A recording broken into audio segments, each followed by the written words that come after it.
Set, ठीक है नहीं। सेट जो दिया था सबसे पहले वो जॉर्ज कंटूर ने दिया था, ठीक है नहीं। तो सेट की डेफिनेशन देख लेते हैं, मैंने यहाँ पे लिख रखी है सेट की डेफिनेशन कि a set is a well defined collection of distinct object. इसका मतलब क्या है समझने की कोशिश करोगे कि डिस्ट्रिक्ट ऑब्जेक्ट का एक वेल डिफाइंड कलेक्शन जो होता है वो सेट होता है। डिस्ट्रिक्ट ऑब्जेक्ट, डिस्ट्रिक्ट का मतलब है डिफरेंट होनी चाहिए, सेम नहीं होनी चाहिए, डिफरेंट ऑब्जेक्ट का जो वेल डिफाइंड कलेक्शन जो होता है वो सेट होता है। अभी वेल डिफाइंड क्या होता है, सबसे बड़ी बात यहाँ पे ये कि वेल डिफाइंड क्या होता है, ठीक है नहीं। तो वेल डिफाइंड का मतलब ये है कि जब किसी कलेक्शन को लेके सभी के थॉट सेम होते हैं ना, तब वो कलेक्शन वेल डिफाइंड होता है, मतलब चेंज नहीं होते। अगर वो वेरी नहीं कर रहा है, चेंज नहीं हो रहे हैं सभी के थॉट्स उस कलेक्शन को लेके, तो वो कलेक्शन सेट है, अदरवाइज वो सेट नहीं है, ठीक है नहीं। तो एग्जांपल देखो, मैंने यहाँ पे कुछ एग्जांपल्स लिख रखे हैं, तो एग्जांपल के तुरंत समझने की कोशिश करेंगे। सबसे पहला एग्जांपल है कि the collection of all vowels in English alphabet. आपको पता है कि इंग्लिश अल्फाबेट में वोवेल्स कौन कौन से होते हैं, कौन कौन से वोवेल्स होते हैं, ए आई ओ यू ई, 5 ही वोवेल्स होते हैं, ठीक है नहीं। अब इनका collection A I O you ई होता है, ठीक है नहीं। सभी के द्वारा जो है कलेक्शन वोवेल्स का यही होता है, ठीक है नहीं। तो ये वेल डिफाइंड कलेक्शन है। कैसा कलेक्शन है, वेल डिफाइंड है, वेल डिफाइंड कलेक्शन है, ये वेल डिफाइंड कलेक्शन है, ठीक है नहीं। इसके बाद देखो कि the collection of first prime natural number, first prime natural number, prime natural number क्या होता है, जो खुद से और 1 से डिविजिबल हो, मतलब n number which is divisible by itself और 1, ठीक है नहीं। तो कौन कौन से होते हैं, first prime number, first prime natural number. यहाँ पे फर्स्ट की जगह फर्स्ट 10 प्राइम नेचुरल नंबर लिख लो, first 10 prime natural number, first 10 prime natural number, ठीक है नहीं।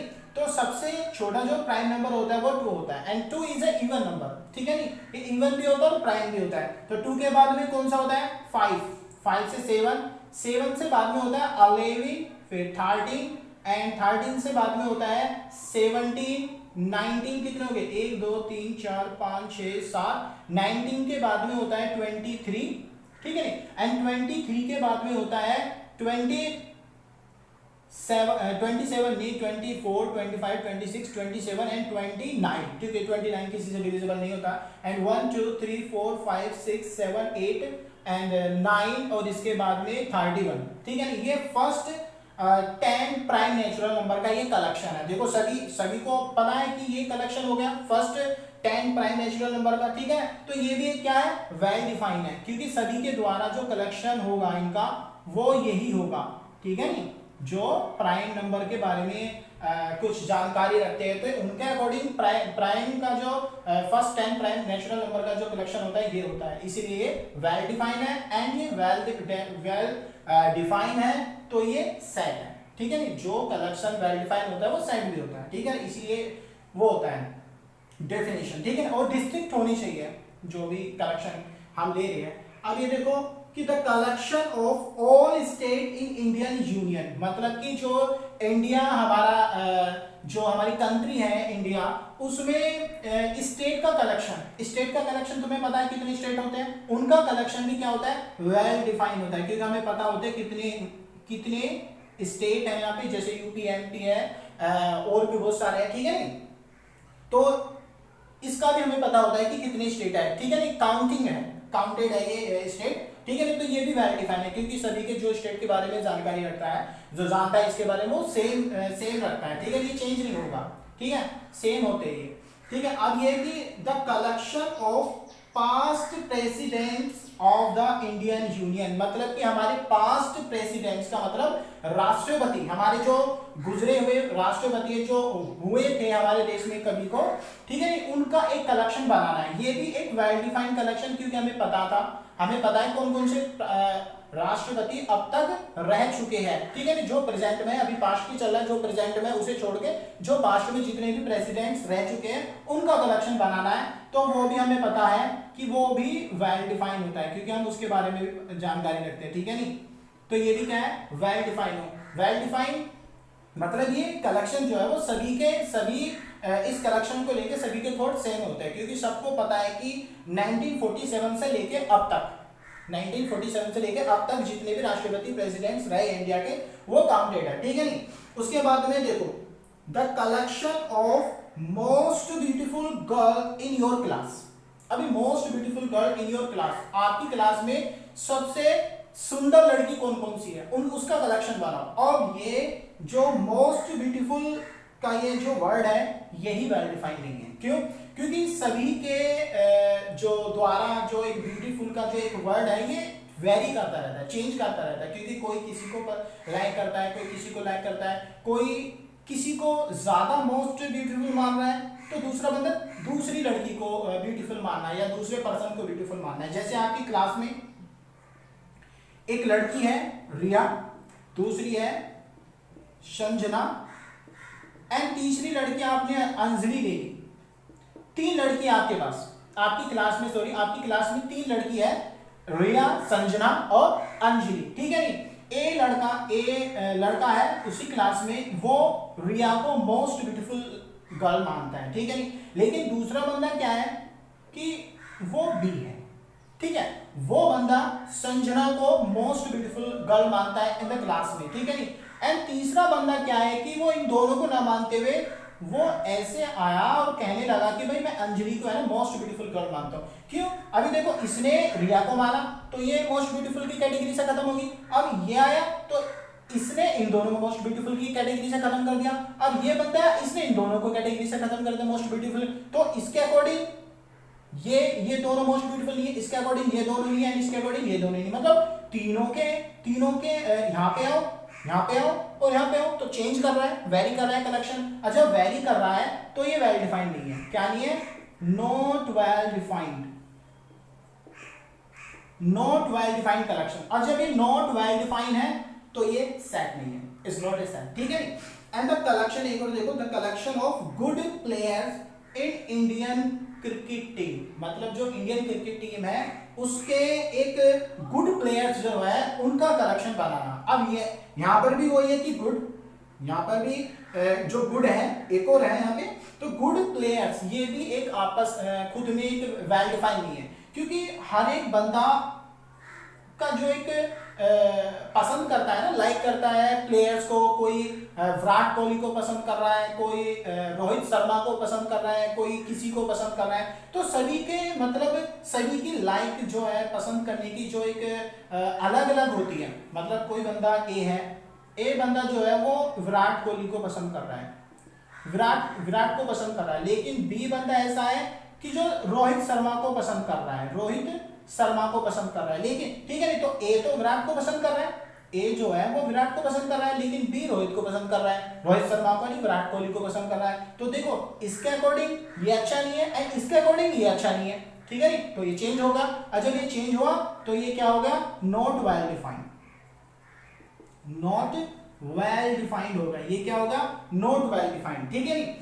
देखो 7th एग्जांपल कि the collection of the most dangerous animal in the world, most dangerous जो है ना, most dangerous animal in the world में सबसे खतरनाक। अब ये most dangerous word भी well defined नहीं है।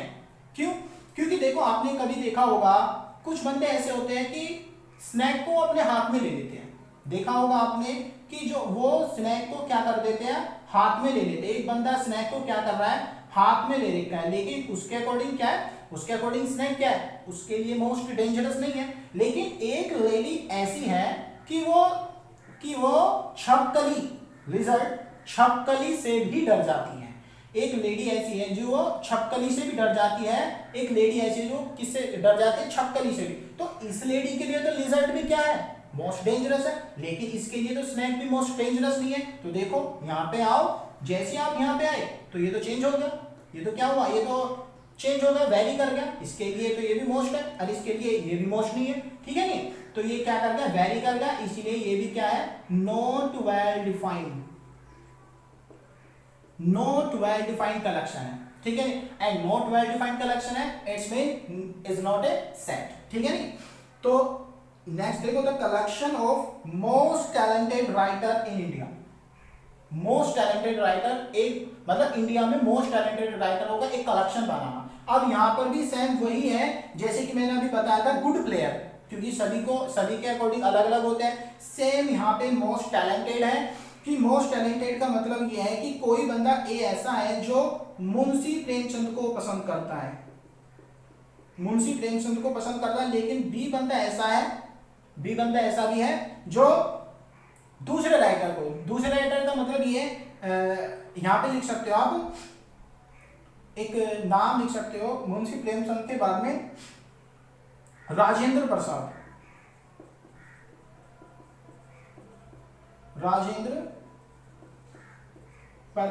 ठीक है नी। एक बंदा जो मुंशी प्रेमचंद को पसंद कर रहा है, उसके लिखे हुए जितने भी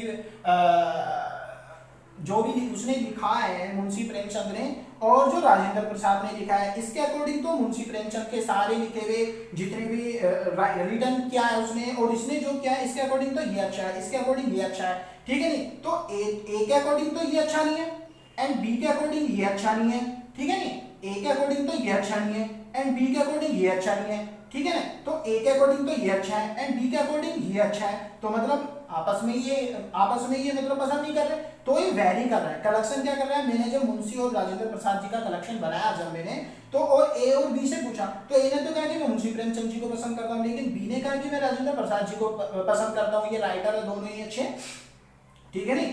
तो यहाँ पे क्या करेगा, वैरी कर गया, कलेक्शन क्या करेगा, वैरी कर गया, and that's why it is not A well defined, not well defined collection. क्या है, नॉट वेल डिफाइंड कलेक्शन, ठीक है नहीं। अब इसके बाद में है सेट की रिप्रेजेंटेशन, ठीक है ना। तो रिप्रेजेंटेशन समझते हैं सेट की।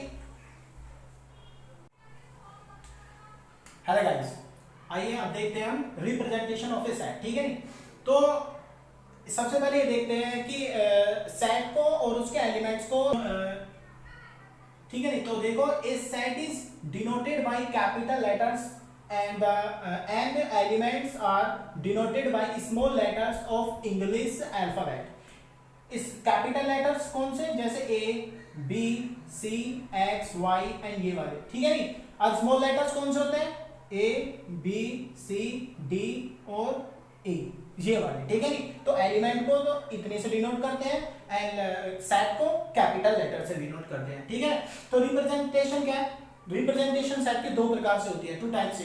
नंबर एक रास्टर फॉर्म, नंबर दो सेट बिल्डर फॉर्म, ठीक है नहीं। रास्टर फॉर्म को लिस्टिंग मेथड भी बोल देते हैं और टैबुलर मेथड भी बोल देते हैं, और इसे प्रॉपर्टी मेथड भी बोल देते हैं, ठीक है नहीं। तो सबसे पहले हम देखते हैं रास्टर फॉर्म कौन सी होती है। रास्टर फॉर्म मतलब in this form में in this method a set is described by listing elements, मतलब एलिमेंट को लिस्ट करते हैं, सेपरेट करते हैं बाय कोमास, कोमा लगा के सेपरेट करते हैं, एंड कर्ली ब्रैकेट्स, मतलब कर्ली ब्रैकेट्स का हम यूज करते हैं। जैसे देखो एग्जांपल से, set of all vowels in English alphabet. English alphabet में सबसे पहले आपको कलेक्शन पता होना चाहिए, तभी तो सेट बनोगे। तो कलेक्शन क्या होता है, कलेक्शन क्या होता है, collection of all vowels, collection क्या होता है, R A I O U E, 5 ही होते हैं, ठीक है ना। इसीलिए सेट क्या होगा, रोस्टर फॉर्म में क्या होगा, सपोज इसे मैंने कैपिटल लेटर से डिनोट कर लिया, क्योंकि कैपिटल लेटर से मैंने सेट को बताया। इसमें ये क्या करना है, सबसे पहले एलिमेंट को इस तरीके से करो, लिस्ट करो, मैंने लिस्ट कर दिए 5 के 5, लिस्ट करने के बाद सेपरेट करो कोमास लगा के, सेपरेट कर दिए मैंने 5 के 5, ठीक है ना। फिर इसमें कर्ली ब्रैकेट्स का यूज करो। Now this is in roster form, ठीक है नहीं। अभी क्या है, रोस्टर फॉर्म में है, ठीक है नहीं। अब set of first 5 prime natural number, मतलब स्टार्टिंग के 5 हमें प्राइम नेचुरल नंबर बताने हैं, ठीक है नहीं। तो कलेक्शन बताओ सबसे पहले इसका क्या होता है, तो कलेक्शन ऑफ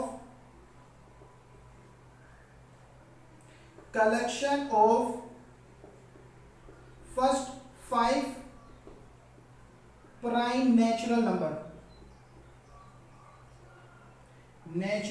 नंबर्स आर, कौन कौन से होते हैं, 2 होते हैं, 5, 7 एंड 11 और 13। फर्स्ट प्राइम नेचुरल नंबर यही होते हैं। कलेक्शन मिल गया हमें। अब कलेक्शन के बाद में हमें सेट में रिप्रेजेंटेशन कैसे करेंगे, सबसे पहले वही इन्हें लिस्ट करो, 2, 5 7 11 13, ठीक है नहीं, सेपरेट करो कोमास लगा के, ठीक है। अब इसे कर्ली ब्रैकेट्स में क्या कर दो, बंद कर दो। अब ये क्या है, रोस्टर फॉर्म में। इसके बाद में मैथमेटिक्स, ठीक है। मैथमेटिक्स का कलेक्शन क्या होता है, कलेक्शन क्या होता है मैथमेटिक्स का, इसे हम मान लेंगे ए में ही, ठीक है, कैपिटल लेटर से डिनोट कर दिया हमने इसे। अब सबसे पहले मैथमेटिक्स का आपको ये पता होना चाहिए कि मैंने जो डेफिनेशन लिखवाई थी सेट की, उसमें डिस्ट्रिक्ट लिखा था कि district object, collection of distinct object, मतलब कलेक्शन में डिस्ट्रिक्ट ऑब्जेक्ट होनी चाहिए। तो इसका जब कलेक्शन आप बनाओगे, जब आप इसका कलेक्शन बनाओगे, कलेक्शन जब आप इसका बनाओगे तो एम लिखोगे, फिर ए लिखोगे, फिर टी लिखोगे, एच लिखोगे, ई लिखोगे। अब दोबारा रिपीट हो रहा है एम। अब आप इसे रिपीट नहीं करोगे क्योंकि डिस्ट्रिक्ट लेना में डिफरेंट लेना है, तो एम को छोड़ देंगे, ठीक है नहीं। फिर ए आ गया, ए भी लिस्ट हो रखा है पहले, तो ए को भी छोड़ देंगे, टी को भी छोड़ देंगे, आई को ले लेंगे, सी को भी ले लेंगे और एस को भी ले लेंगे। कलेक्शन ये आ गया हमारे पास, ठीक है नहीं। तो हमें क्या करना है, सबसे पहले हमें लिस्ट करेंगे। सबसे पहले लिस्ट कर दिए सारे के सारे, लिस्ट कर दिए, कोमास लगाओ, कोमास लगा के क्या कर दिया हमने, सेपरेट कर दिया। सेपरेट करने के बाद कर्ली ब्रैकेट्स का यूज करो और इसे एक डिनोट कर दो ए से, ठीक है। लेट इसे मैंने ए से डिनोट कर दिया, यहां पर भी लेट कर लो, लेट ए से डिनोट किया है, ठीक है नहीं। तो ये था रोस्टर फॉर्म, किस तरीके से हम रोस्टर फॉर्म में रिप्रेजेंटेशन करते हैं सेट का, ठीक है नहीं। इसके बाद में यहाँ पे एक नोट पॉइंट लिख लो इसमें कि रोस्टर फॉर्म जो होती है वो फाइनाइट सेट के लिए यूज की जाती है। काय के लिए यूज की जाती है, तो यहां पे लिख लो कि इट इज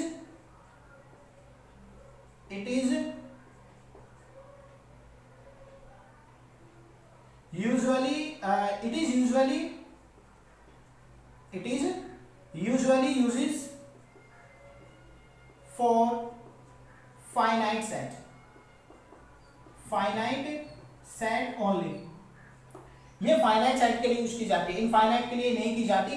नेक्स्ट है सेट बिल्डर फॉर्म, या फिर इसे प्रॉपर्टी मेथड भी हम बोल देते हैं, ठीक है नहीं। तो इस फॉर्म में क्या है, a set is described by its characterising property से px, मतलब कि एक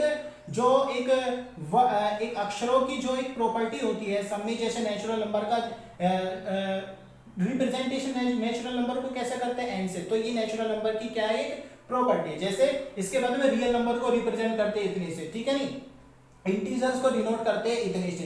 तो मतलब इनकी फॉर्म में लिखना सेट बिल्डर फॉर्म कहलाता है, इनकी फॉर्म में लिखना सेट बिल्डर फॉर्म, ठीक है। तो पहला एग्जांपल देखो, इसका px मान के इसकी प्रॉपर्टी को, मतलब इसके x of its element x की प्रॉपर्टी मान लो px, उसमें डिस्क्राइब करना। तो दैट इज मतलब आप इसे सेट को ए से डिनोट कर सकते हो। तो x, इसका मतलब है कि x ऐसा है कि x अपनी px प्रॉपर्टी को होल्ड कर रहा है।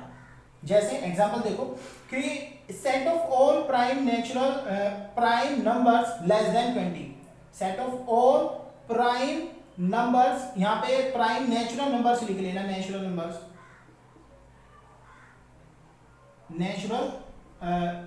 नेचुरल नंबर्स लेस देन 20, मतलब 20 से छोटे प्राइम नेचुरल नंबर्स। आपको पता होना चाहिए कि प्राइम नेचुरल नंबर 20 से छोटे कौन कौन से होते हैं, ठीक है नहीं।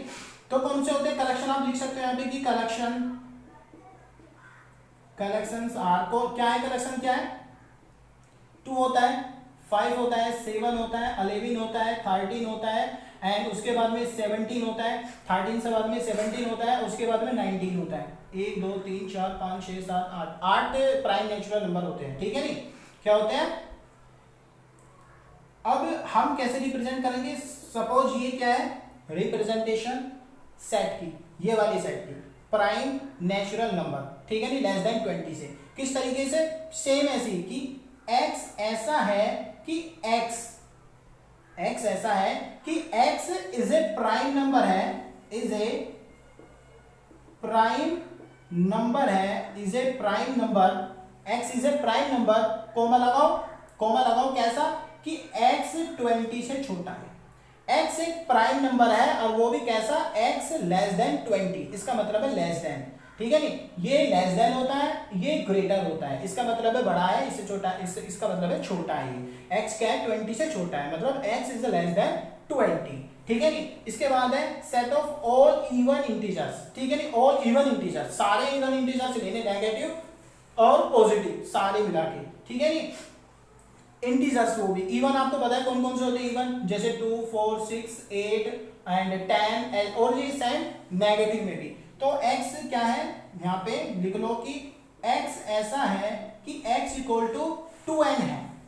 2n का मतलब है n को इंटीजर, n फॉर इंटीजर, ठीक है नहीं। तो n क्या है, इंटीजर के सेट को बिलोंग कर रहा है, इसका मतलब है बिलोंग। अब बिलोंग का मतलब है इज अ मेंबर ऑफ, मतलब कि n मेंबर है z का, z फॉर इंटीजर्स का सेट है, ठीक है नहीं। तो यहाँ पे इंटीजर्स के सेट में प्लस माइनस सारे होते हैं। यहाँ पे आप जैसे ही 1 रखोगे तो 2 आ जाएगा, -1 रखोगे तो -2 आ जाएगा, और 3 रखोगे तो 6 आ जाएगा, एंड 4 रखोगे तो 8 आ जाएगा, and all which is divisible by 2, ठीक है। जितने भी आएंगे यहाँ पे सभी 2 से डिविजिबल होंगे, ठीक है नहीं। तो इसके बाद में नेक्स्ट है कि 1 4 9 16 25 एंड 36 एंड सो ऑन, आगे भी बहुत सारे इसमें, ठीक है नहीं। तो अब मुझे ये बताओ, इस सेट को सेट बिल्डर फॉर्म में लिखना है, क्या में लिखना है, सेट बिल्डर फॉर्म में।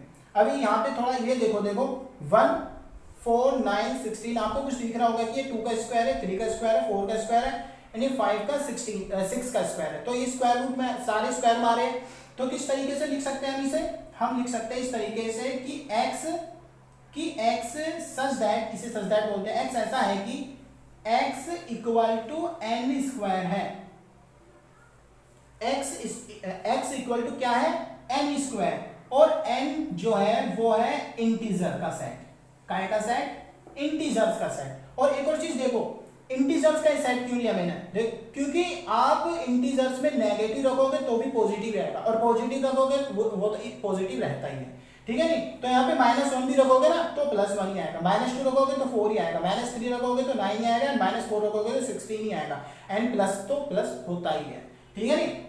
और इसके लिए एक पॉइंट है सेट बिल्डर फॉर्म, शायद आपको समझ आ गया होगा। एक सेट बिल्डर फॉर्म का एक नोट पॉइंट है, यहाँ पे मैं लिख रहा हूँ, थोड़ा स्पेस का प्रॉब्लम है, तो यहाँ पे लिख रहा हूँ, ये सेट बिल्डर फॉर्म जो है, सेट बिल्डर फॉर्म कि सेट बिल्डर फॉर्म